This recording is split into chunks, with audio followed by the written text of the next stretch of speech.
নমস্কাৰ মই প্ৰণিতা লৈ আহিছো এই মুহূৰ্তৰ বিগ ব্ৰেকিং নিউজ উচ্চতম ন্যায়ালয়ৰ তৰফৰ পৰা অন্তৰ্বৰ্তীকালীন আদেশ আহি গল ওয়াকফ বৰ্ডক লৈ সৰ্বোচ্চ ন্যায়ালয়ে অন্তৰ্বৰ্তীকালীন আদেশত কৈছে যে 7 দিনৰ সময়সীমা দিছো এই 7 দিনৰ সময়ৰ ভিতৰত লিখিত আবেদন দিব লাগিব লিখিত উত্তৰ দিব লাগিব চৰকাৰে সমান্তৰালকৈ ওয়াকফ বৰ্ডত বৰ্তমান সময়ত কোনো হাল হলনি নহব বুলি স্পষ্ট কৰি দিছে সুপ্ৰিম কোৰ্টে দুদিন ধৰি শুনানি চলিলে সকলোৱে জানে টোটাল 73 খন এপ্ৰিল পৰিছিল আৰু ইয়াৰ পাছতে শুনানি আৰম্ভ হৈছিল কালি আৰু পৰখি দিনা দেখা পোৱা গৈছিল শুনানি হৈছিল আৰু এই শুনানিৰ অন্তত সম্পূৰ্ণৰূপে এতিয়া সুপ্ৰিম কোৰ্টে 7 দিনৰ সময়ত উত্তৰ দিবলৈ নিৰ্দেশ দিছে চৰকাৰক নিশ্চিতভাৱে এটা ডাঙৰ খবৰ আমি জনাই আছো মুছলিম পক্ষৰ যথেষ্ট যুক্তি যুদ্ধ দেখা পোৱা গৈছিল শক্তিশালী ৰূপত যুক্তি দিছিল মুছলিম পক্ষৰ অধিবক্তাই আদালতে চৰকাৰক এতিয়া 7 দিনৰ ভিতৰত লিখিত উত্তৰ দাখিল কৰিবলৈ নিৰ্দেশ প্ৰদান কৰিছে এই সময়ছোৱাত কোনো ধৰণৰ নিযুক্তি আৰু কোনো সম্পত্তি দিনতিভাই কৰিব নোৱাৰিব বুলি নিৰ্দেশ দিছে সুপ্ৰিম কোৰ্টে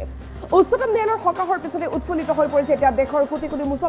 মুছলমানসকলে ক'লে যে আমাৰ দুৱা কামত আহিল আমাৰ জয় নিশ্চিত বুলি তেওঁলোকে এতিয়া হৰ্ষোল্লাস কৰিছে ওয়াকফ বৰ্ড পূৰ্বে যিদৰে আছিল একেদৰে থাকিব বুলি উল্লেখ কৰিলে সুপ্ৰিম কোৰ্টে আৰু ইয়াৰ পাছতে সমগ্ৰ দেশজুৰি মুছলমানৰ মাজত আনন্দৰ বন্যা ওয়াকফ বৰ্ডত চৰকাৰে কৰিব নোৱাৰিব এতিয়া হস্তক্ষেপ এই সময়ছোৱাত চৰকাৰে কোনো ধৰণৰ নতুন কাম কৰিব নোৱাৰিব ওয়াকফ বৰ্ডৰ বিৰুদ্ধে আবেদনক লৈ সৰ্বোচ্চ ন্যায়ালয়ে অন্তৰ্বৰ্তীকালীন আদেশ দি দিছে সৰ্বোচ্চ ন্যায়ালয়ে দিয়া সকাহৰ পিছতে উৎফুল্লিত হৈ পৰিছে দেশৰ মুছলমান সমাজত এতিয়া আনন্দৰ বন্যা কেন্দ্ৰীয় চৰকাৰে হস্তক্ষেপ কৰিব নোৱাৰিব ওয়াকফ বৰ্ডত সেই কথা স্পষ্ট কৰিছে সুপ্ৰিম কোৰ্টৰ তৰফৰ পৰা ওয়াকফ ভূমি সম্পত্তি পূৰ্বৰ দৰে একেই থাকিব বুলি উল্লেখ কৰিছে সুপ্ৰিম কোৰ্টে নিশ্চিতভাৱে এটা ডাঙৰ খবৰ এই মুহূৰ্তত আমি জনাই আছো যেতিয়ালৈকে পৰৱৰ্তী শুনানি নহয় তেতিয়ালৈকে ওয়াকফ কাউন্সিল আৰু বৰ্ডত কোনো ধৰণৰ নতুন নিযুক্তি নহব বুলি কৈছে ওয়াকফ আইন এক চিন্তিত আৰু বিশ্লেষিত আইন বুলি বৰ্ণনা কৰিছে সলিচিটৰ জেনেৰেলৰ তৰফৰ পৰা শেহতীয়াকৈ এই সন্দৰ্ভত এনালাইচিছ কৰা হৈছে বৰ্তমান পৰিস্থিতিত কোনো পৰিৱৰ্তন কৰিব নোৱাৰিব সুপ্ৰিম কোৰ্টৰ নিৰ্দেশে বিচাৰধীনৰ সময়ছোৱাত এই বৰ্তমান পৰিস্থিতিত কোনো পৰিৱৰ্তন আইনৰ জৰিয়তে চৰকাৰে যাতে নকৰে তাৰ বাবে নিৰ্দেশনা দিয়া হৈছে ওয়াকফ বৰ্ডৰ সদস্যৰ ক্ষেত্ৰতো কোনো হাল হলনি কৰিব নোৱাৰিব এই কথা স্পষ্ট কৰি দিছে সুপ্ৰিম কোৰ্টে সুপ্ৰিম কোৰ্টৰ শুনানি পৰৱৰ্তী শুনানিৰ দিন ধাৰ্য কৰা হৈছে 5 তাৰিখ আৰু 5 তাৰিখে শুনানি হ'ব নিশ্চিতভাৱে তাৰ পাছত আৰু অধিক ডাঙৰ খবৰ আহিব পাৰে সৰ্বোচ্চ ন্যায়ালয়ৰ অধিবক্তাক ধন্যবাদ দিলে দিল্লীৰ প্ৰাক্তন ওয়াকফ বৰ্ডৰ অধ্যক্ষ আমাতুল্লাহ খানে এই সন্দৰ্ভত প্ৰতিক্ৰিয়া ব্যক্ত কৰিছে সমগ্ৰ দেশজুৰি প্ৰতিক্ৰিয়া অব্যাহত আছে ওয়াকফ চৰকাৰে টোটাল 40টা সংশোধন আনিছে এই সংশোধনৰ জৰিয়তে ওয়াকফ বৰ্ড দুৰ্বল হ'ব বুলি ভাবিছে দেশৰ মুছলমানসকলে আৰু সেইবাবেই তেওঁলোকে প্ৰতিবাদ কৰি গৈছিল যেতিয়াৰ পৰা তেওঁলোকে ওয়াকফ সংশোধনী বিধেয়ক 2024ৰ কথা শুনিছে তেতিয়াৰ পৰা প্ৰতিবাদ আৰম্ভ কৰিছিল আৰু তেওঁলোকে কৈছিল যে কোনো পক্ষেই আমি এই বিধেয়কখন আইনলৈ ৰূপান্তৰিত হ'বলৈ নিদিওঁ কিন্তু সকলো প্ৰতিবাদ নেওচি চৰকাৰে আইনলৈ ৰূপান্তৰিত কৰিলে এই বিধেয়কখন প্ৰথমে লোকসভাৰ তাৰ পিছতে ৰাজ্যসভা চিলমোহৰ মাৰি দিছিল 5 এপ্ৰিলৰ দিনা ৰাষ্ট্ৰপতি দ্ৰৌপদী মুৰ্মুৱে বৰ্তমান সময়ত এখন আইন কোনো পক্ষেই মানি নলওঁ বুলি হুংকাৰ দিছে সমগ্ৰ দেশৰ মুছলমানসকলে প্ৰতিটো মুছলমান সংগঠনে ইতিমধ্যেই যুক্তিযুদ্ধ অব্যাহত ৰাখিছে কালি দেখা পোৱা গৈছিল কেনেধৰণে মুছলমান পক্ষৰ অধিবক্তাই যুক্তিযুদ্ধ ৰাখিছিল আদালতত যথেষ্ট যুক্তি দৰ্শাইছিল মুছলমান পক্ষৰ অধিবক্তাই কোনো পক্ষেই আমি চৰকাৰ এই সিদ্ধান্ত মানি ল'ব নোৱাৰোঁ কাৰণ যিহেতু হিন্দু মানুহ নাথাকে থাকিব নোৱাৰিব মুছলমান বৰ্ডত কাৰণ হিন্দু বৰ্ডত মুছলমান নাথাকে সেই কথা স্পষ্ট কৰি দিছিল অধিবক্তাই আৰু এই ভিত্তিত ইতিমধ্যেই সুপ্ৰিম কোৰ্টে নিৰ্দেশনা দিছে যে 7 দিনৰ ভিতৰত লিখিত উত্তৰ চৰকাৰে দিব লাগে বৰ্ডখন কেনেধৰণে বৰ্ডখন তেওঁলোকে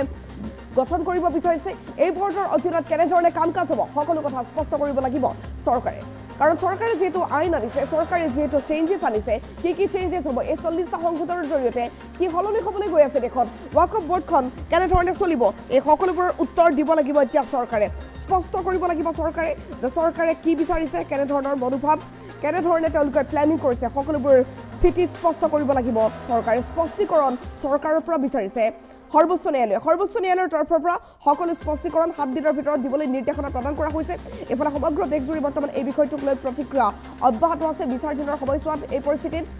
এই আইনৰ জৰিয়তে কোনো পৰিৱৰ্তন কৰিব নোৱাৰিব বুলি কোৱা হৈছে ওয়াকফ বৰ্ডৰ সদস্যৰ ক্ষেত্ৰতো আনকি কোনো হাল হলনি কৰিব যাতে নোৱাৰে চৰকাৰে ওয়াকফ বৰ্ডত কোনো ধৰণৰ নিযুক্তিও চৰকাৰে দিব নোৱাৰিব বুলি কোৱা হৈছে সৰ্বোচ্চ ন্যায়ালয়ৰ অধিবক্তাক ধন্যবাদ জনালে দিল্লীৰ প্ৰাক্তন ওয়াকফ বৰ্ডৰ অধ্যক্ষ আমাতুল্লাহ খানে ওয়াকফ বৰ্ডত এতিয়া নহব কোনো হাল হলনি এতিয়া চেঞ্জেছ কোনো পক্ষেই কৰিব নোৱাৰিব চৰকাৰে আদালতে চৰকাৰক 7 দিনৰ ভিতৰত লিখিত উত্তৰ দাখিল কৰিবলৈ নিৰ্দেশ দিছে আৰু এই সময়ছোৱাত কোনো ধৰণৰ নিযুক্তি হ'ব নোৱাৰিব, কোনো সম্পত্তি ডিনোটিফাই কৰিব নোৱাৰিব। উচ্চতম ন্যায়ালয়ৰ সকাহৰ পাছতে এতিয়া উৎফুল্লিত হৈ পৰিছে দেশৰ কোটি কোটি মুছলমান। ৱাকফ বোৰ্ড পূৰ্বে যেনেধৰণে আছিল তেনেধৰণেই থাকিব লাগিব। ৱাকফ বোৰ্ডত চৰকাৰে কৰিব নোৱাৰিব কোনো হস্তক্ষেপ,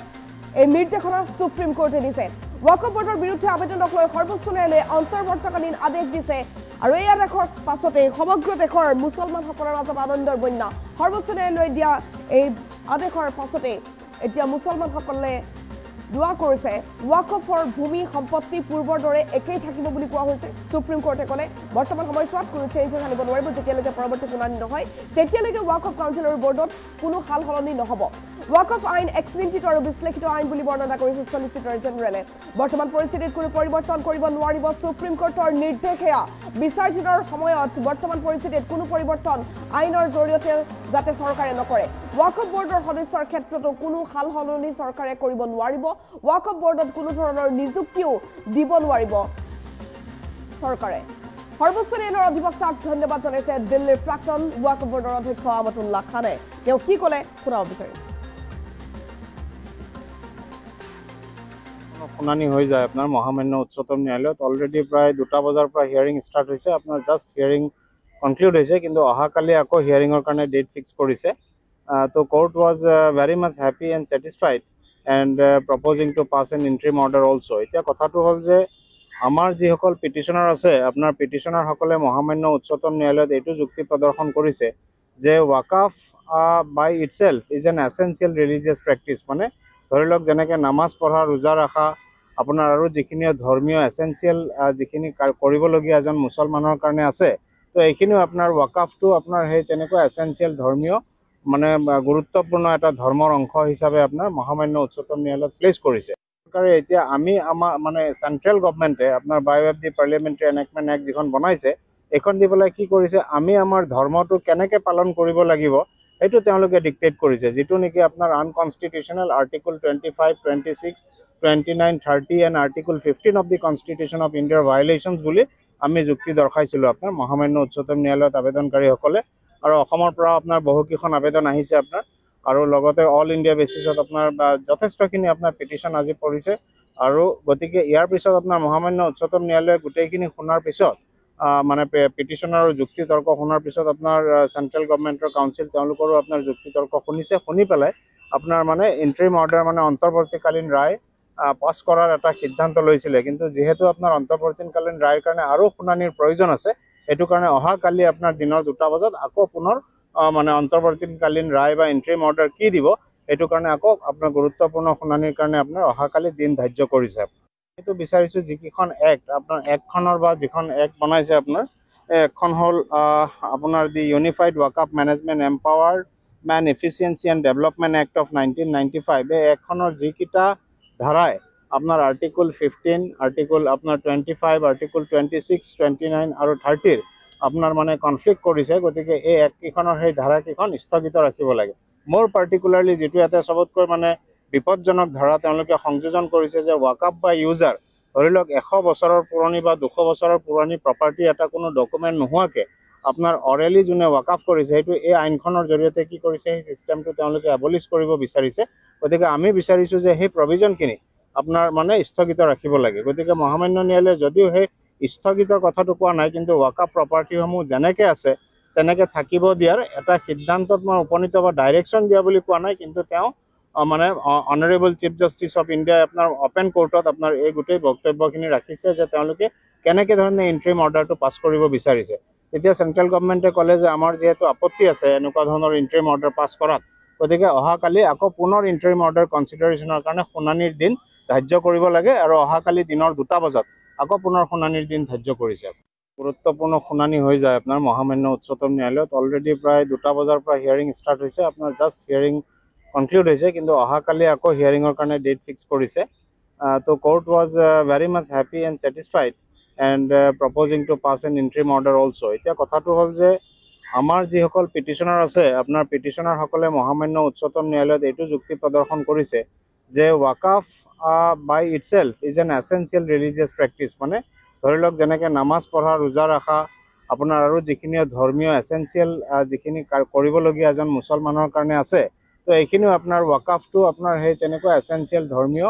মানে গুৰুত্বপূৰ্ণ এটা ধৰ্মৰ অংশ হিচাপে আপোনাৰ মহামান্য উচ্চতম ন্যায়ালয়ত প্লেচ কৰিছে। চৰকাৰে এতিয়া আমি আমাৰ মানে চেন্ট্ৰেল গভৰ্ণমেণ্টে আপোনাৰ by way of the parliamentary enactment act যিখন বনাইছে এইখন দি পেলাই কি কৰিছে আমি আমাৰ ধৰ্মটো কেনেকৈ পালন কৰিব লাগিব সেইটো তেওঁলোকে ডিক্টেট কৰিছে, যিটো নেকি আপোনাৰ unconstitutional article 25, 26, 29, 30 and article 15 of the constitution of ইণ্ডিয়াৰ ভায়োলেশ্যনছ বুলি আমি যুক্তি দৰ্শাইছিলোঁ আপোনাৰ মহামান্য উচ্চতম ন্যায়ালয়ত আবেদনকাৰীসকলে। আৰু অসমৰ পৰা আপোনাৰ বহুকেইখন আবেদন আহিছে আপোনাৰ, আৰু লগতে অল ইণ্ডিয়া বেচিছত আপোনাৰ যথেষ্টখিনি আপোনাৰ পিটিশ্যন আজি পৰিছে। আৰু গতিকে ইয়াৰ পিছত আপোনাৰ মহামান্য উচ্চতম ন্যায়ালয়ে গোটেইখিনি শুনাৰ পিছত মানে পিটিশ্যনৰ যুক্তি তৰ্ক শুনাৰ পিছত আপোনাৰ চেন্ট্ৰেল গভৰ্ণমেণ্টৰ কাউন্সিল তেওঁলোকৰো আপোনাৰ যুক্তি তৰ্ক শুনিছে। শুনি পেলাই আপোনাৰ মানে ইণ্টাৰিম অৰ্ডাৰ মানে অন্তৰ্বৰ্তীকালীন ৰায় পাছ কৰাৰ এটা সিদ্ধান্ত লৈছিলে। কিন্তু যিহেতু আপোনাৰ অন্তৰ্বৰ্তীকালীন ৰায়ৰ কাৰণে আৰু শুনানিৰ প্ৰয়োজন আছে, সেইটো কাৰণে অহাকালি আপোনাৰ দিনৰ 2টা বজাত আকৌ পুনৰ মানে অন্তৰ্বৰ্তীকালীন ৰায় বা ইণ্টাৰিম অৰ্ডাৰ কি দিব সেইটো কাৰণে আকৌ আপোনাৰ গুৰুত্বপূৰ্ণ শুনানিৰ কাৰণে আপোনাৰ অহাকালি দিন ধাৰ্য কৰিছে। সেইটো বিচাৰিছোঁ যিকেইখন এক্ট আপোনাৰ এক্টখনৰ বা যিখন এক্ট বনাইছে আপোনাৰ এখন হ'ল আপোনাৰ the unified Waqf management empowerment efficiency and development act of 1995। এই এক্টখনৰ যিকেইটা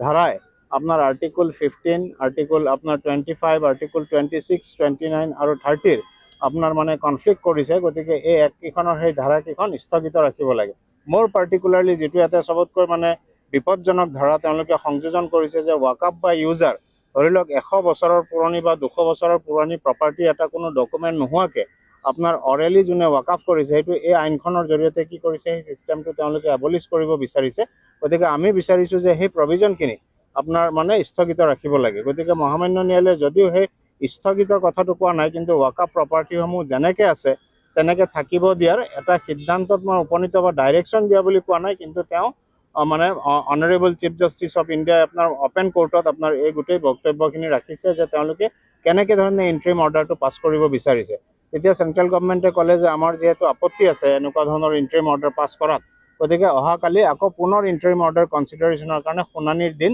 ধাৰ্য কৰিব লাগে। আৰু অহাকালি দিনৰ 2টা বজাত আকৌ পুনৰ শুনানিৰ দিন ধাৰ্য কৰিছে। গুৰুত্বপূৰ্ণ শুনানি হৈ যায় আপোনাৰ মহামান্য উচ্চতম ন্যায়ালয়ত। অলৰেডি প্ৰায় 2টা বজাৰ পৰা হিয়াৰিং ষ্টাৰ্ট হৈছে, আপোনাৰ জাষ্ট হিয়াৰিং কনক্লুড হৈছে, কিন্তু অহাকালি আকৌ হিয়াৰিঙৰ কাৰণে ডেট ফিক্স কৰিছে। তো court was very much happy and satisfied and proposing to pass an interim order also'. এতিয়া কথাটো হ'ল যে আমাৰ যিসকল পিটিশ্যনাৰ আছে আপোনাৰ পিটিশ্যনাৰসকলে মহামান্য উচ্চতম ন্যায়ালয়ত এইটো যুক্তি প্ৰদৰ্শন কৰিছে যে Waqf by itself is an essential religious practice. মানে ধৰি লওক যেনেকৈ নামাজ পঢ়া, ৰোজা ৰখা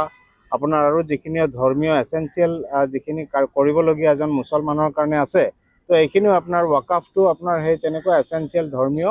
মানে গুৰুত্বপূৰ্ণ এটা ধৰ্মৰ অংশ হিচাপে আপোনাৰ মহামান্য উচ্চতম ন্যায়ালয়ত প্লেচ কৰিছে। চৰকাৰে এতিয়া আমি আমাৰ মানে চেন্ট্ৰেল গভৰ্ণমেণ্টে আপোনাৰ by way of the parliamentary enactment act যিখন বনাইছে এইখন দি পেলাই কি কৰিছে আমি আমাৰ ধৰ্মটো কেনেকৈ পালন কৰিব লাগিব সেইটো তেওঁলোকে ডিক্টেট কৰিছে, যিটো নেকি আপোনাৰ unconstitutional article 25, 26, 29, 30 and article 15 of the constitution of ইণ্ডিয়াৰ ভায়োলেশ্যনছ বুলি আমি যুক্তি দৰ্শাইছিলোঁ আপোনাৰ মহামান্য উচ্চতম ন্যায়ালয়ত আবেদনকাৰীসকলে। আৰু অসমৰ পৰা আপোনাৰ বহুকেইখন আবেদন আহিছে আপোনাৰ, আৰু লগতে অল ইণ্ডিয়া বেচিছত আপোনাৰ যথেষ্টখিনি আপোনাৰ পিটিশ্যন আজি পৰিছে। আৰু গতিকে ইয়াৰ পিছত আপোনাৰ মহামান্য উচ্চতম ন্যায়ালয়ে গোটেইখিনি শুনাৰ পিছত মানে পিটিশ্যনৰ যুক্তি তৰ্ক শুনাৰ পিছত আপোনাৰ চেন্ট্ৰেল গভৰ্ণমেণ্টৰ কাউন্সিল তেওঁলোকৰো আপোনাৰ যুক্তি তৰ্ক শুনিছে। শুনি পেলাই আপোনাৰ মানে ইণ্টাৰিম অৰ্ডাৰ মানে অন্তৰ্বৰ্তী